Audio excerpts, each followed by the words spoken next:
Prototyping adalah salah satu SDLC di mana dia fokusnya adalah eh, mengembangkan perangkat lunak dengan cara membuat prototype.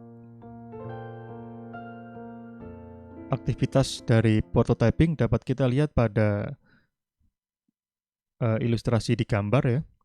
Jadi yang pertama dilakukan komunikasi antara klien dengan software engineer untuk mengetahui apa saja persyaratan atau requirement yang diinginkan oleh klien ya. Kemudian setelah itu engineer akan membuat perencanaan yang sederhana ya dengan cepat ya. Kemudian dari perencanaan itu direalisasikan dalam bentuk pemodelan. Pemodelannya juga quick, itu artinya dia dalam waktu atau dalam tempo yang singkat. Tujuannya sebagai rancangan awal untuk membuat prototype. Setelah itu, ketika prototipe sudah jadi, prototipe tersebut sesegera mungkin akan diberikan kepada klien.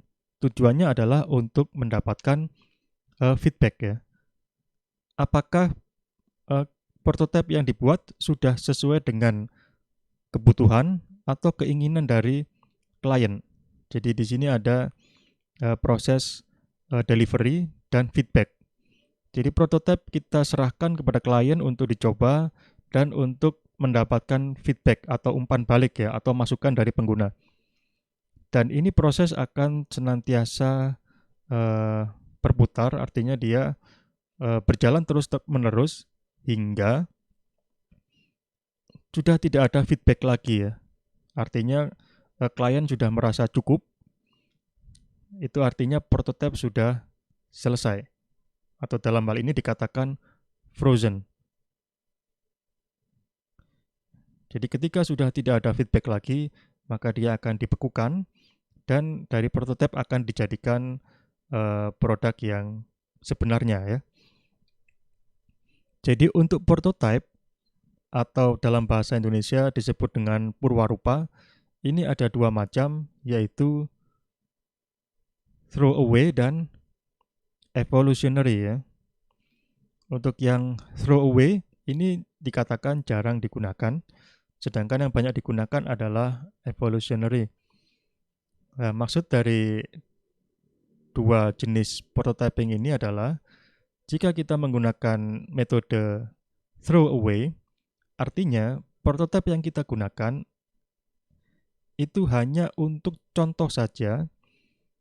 Ketika contoh tersebut sudah disepakati oleh klien, artinya klien sudah cocok dengan contoh itu, kita mengembangkan perangkat lunak yang baru, mulai dari nol, yang menyerupai prototipe tersebut. Artinya prototipe kita buang ya, atau kita lempar. Bisa kita katakan kita lempar ke tempat sampah ya. Kita membuat produk baru atau perangkat lunak baru yang menyerupai secara fungsional menyerupai prototipe yang telah kita diskusikan dengan klien ya. Itu adalah model throwaway. Sedangkan model evolutionary, prototipe yang kita buat itu tidak kita buang atau tidak kita lempar ya, tapi kita sempurnakan. Karena biasanya prototipe itu dia hanya fokus pada bagian-bagian utama dari perangkat lunak. Jadi mungkin ada beberapa bagian lain atau fungsi-fungsi lain yang bukan atau belum menjadi fokus yang masih diabaikan pada prototyping. Jadi pada model evolutionary, prototipe yang sudah ada itu kita lengkapi lagi sehingga benar-benar menjadi aplikasi yang jadi. Itu adalah model evolutionary. Jadi pada siklus ini prototyping, user atau klien ini secara intens ya, itu dia terlibat dalam mendefinisikan prototype. Jadi ini dalam proses komunikasi, ini melibatkan user, dan pada proses penggalian umpan balik ya atau feedback ini juga melibatkan user. Jadi apa saja kelebihan dan kekurangan dari prototyping ya? Jadi yang pertama adalah learning by doing. Ini ketika requirement ini hanya sebagian saja yang sudah diketahui, sedangkan sisanya masih perlu digali. Nah, cara menggali kebutuhan atau persyaratan atau requirement adalah dengan membuat prototype ya. Kemudian dengan prototyping kita akan meningkatkan keterlibatan dari user ya.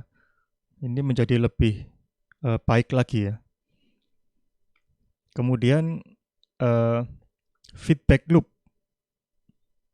Jadi dengan adanya prototyping ya kita akan senantiasa memperoleh tanggapan atau feedback dari pengguna ya pada saat kita sedang melakukan pengembangan, sehingga ketika ada yang tidak sesuai, maka ketidaksesuaian tersebut bisa dengan cepat terdeteksi dan dengan cepat pula kita bisa perbaiki sebelum terlambat ya. Sehingga produk yang dihasilkan ya, produk akhir yang dihasilkan, end product ini cenderung menjadi lebih akurat karena dia sudah berkali-kali diperiksa oleh pengguna atau user ya. Dengan demikian mengakibatkan maintenance cost atau biaya untuk perawatan menjadi lebih sedikit karena mungkin tidak perlu kita banyak mengubah aplikasi yang sudah jadi karena aplikasi tersebut sudah memenuhi keinginan atau kebutuhan dari pengguna atau klien. Sedangkan prototyping juga memiliki kekurangan. Jadi yang pertama adalah analisis yang tidak cukup atau tidak mumpuni di sini ya. Ini dapat terjadi jika user mengalami kebingungan ya antara prototype dan sistem yang final. Jadi ini masih ada celah-celah miskomunikasi ya, karena user ini biasanya bukan berlatar belakang dari software engineer, maka masalah komunikasi ini tetap tidak bisa kita hindari sepenuhnya. Kemudian adalah lack of project control. Jadi karena sifatnya dia looping ya, jadi untuk pengendalian project ini menjadi lebih sulit karena kondisi yang dinamis ya. Kita tidak tahu ini proses aliran ini, putaran ini berlangsung berapa kali ya. Bisa jadi dia satu kali sudah selesai, bisa jadi dia perlu dilakukan sampai 10 kali putaran, atau bisa juga mungkin lebih. Jadi kita tidak bisa pastikan aktivitas-aktivitas itu dapat berjalan berapa lama ya. Kemudian ada potensi terjadinya scope creep ya. Artinya yang tadinya proyeknya itu atau aplikasinya itu lingkupnya kecil, dengan adanya prototyping user cenderung untuk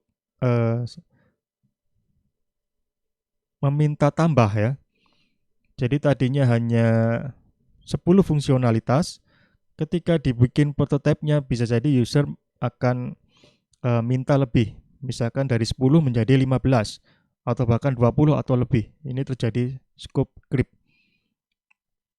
Jadi ketika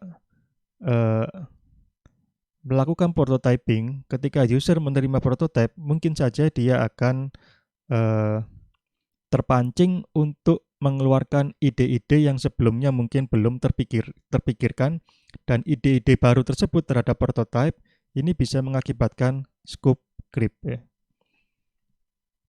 Kemudian kekurangan lain adalah adanya usaha tambahan ya untuk membuat prototype ya. Jadi untuk membuat prototype itu kita butuh waktu, butuh uang, butuh sumber daya lainnya untuk membuat prototype. Kemudian kekurangan yang keempat adalah karena fokusnya adalah pada antarmuka pengguna ya. Jadi karena pengguna ini berinteraksinya dengan interface ya, dia tidak fokus pada internal dari softwarenya. Sehingga ini berpotensi kita menghasilkan aplikasi yang tidak efisien. Yang ketika dieksekusi dia tidak efisien ya. Jadi mungkin aplikasinya akan berjalan lambat ya. Aplikasinya akan boros memori. Atau dalam aplikasi perangkat bergerak mungkin dia akan boros baterai ya. Karena ketika melakukan analisis, kita melakukan perancangan, fokusnya mungkin hanya lebih ke user interface-nya saja, tidak fokus pada bagian internal dari aplikasinya. Kapan kita menggunakan model prototyping? Jadi ketika kondisinya adalah ketika pengguna ini pengetahuannya terbatas ya terhadap apa yang dia butuhkan. Jadi mungkin dia sendiri tidak bisa mengungkapkan apa yang dia inginkan. Jadi perlu kita berikan gambaran sistem secara real ya dalam bentuk prototype. Sehingga itu bisa untuk menggali kebutuhan dari pengguna. Kemudian ketika tujuan dari proyek masih belum jelas ya. Persyaratan atau kebutuhan atau requirement ini masih belum komplit atau belum jelas ya, ini juga bisa sebagai konsekuensi dari dua kondisi di atas ya. Ini saling mempengaruhi. Kemudian dari sisi pengembang atau dari sisi engineer, ini harus berisi orang-orang yang telah berpengalaman ya. Kemudian ada batasan implementasi atau waktu dari proyek, di mana ada tekanan dari waktu, tekanan dari biaya, atau tekanan dari lainnya, sehingga mensyaratkan proyek harus bisa sesegera mungkin diselesaikan ya.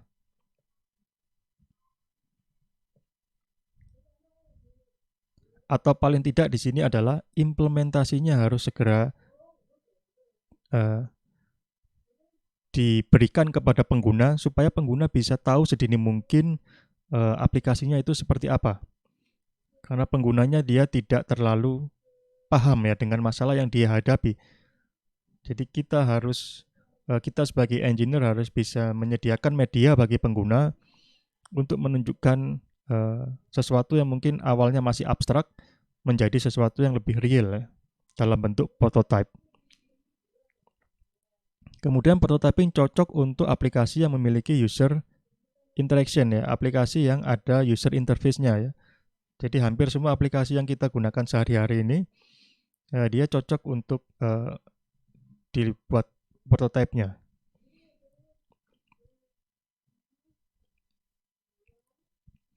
Kemudian model prototyping juga dapat kita gunakan bersamaan dengan model SDLC yang lainnya ya, khususnya untuk prototyping yang bersifat throwaway, di mana prototipenya hanya kita gunakan untuk model saja, bukan untuk dijadikan aplikasi yang sebenarnya.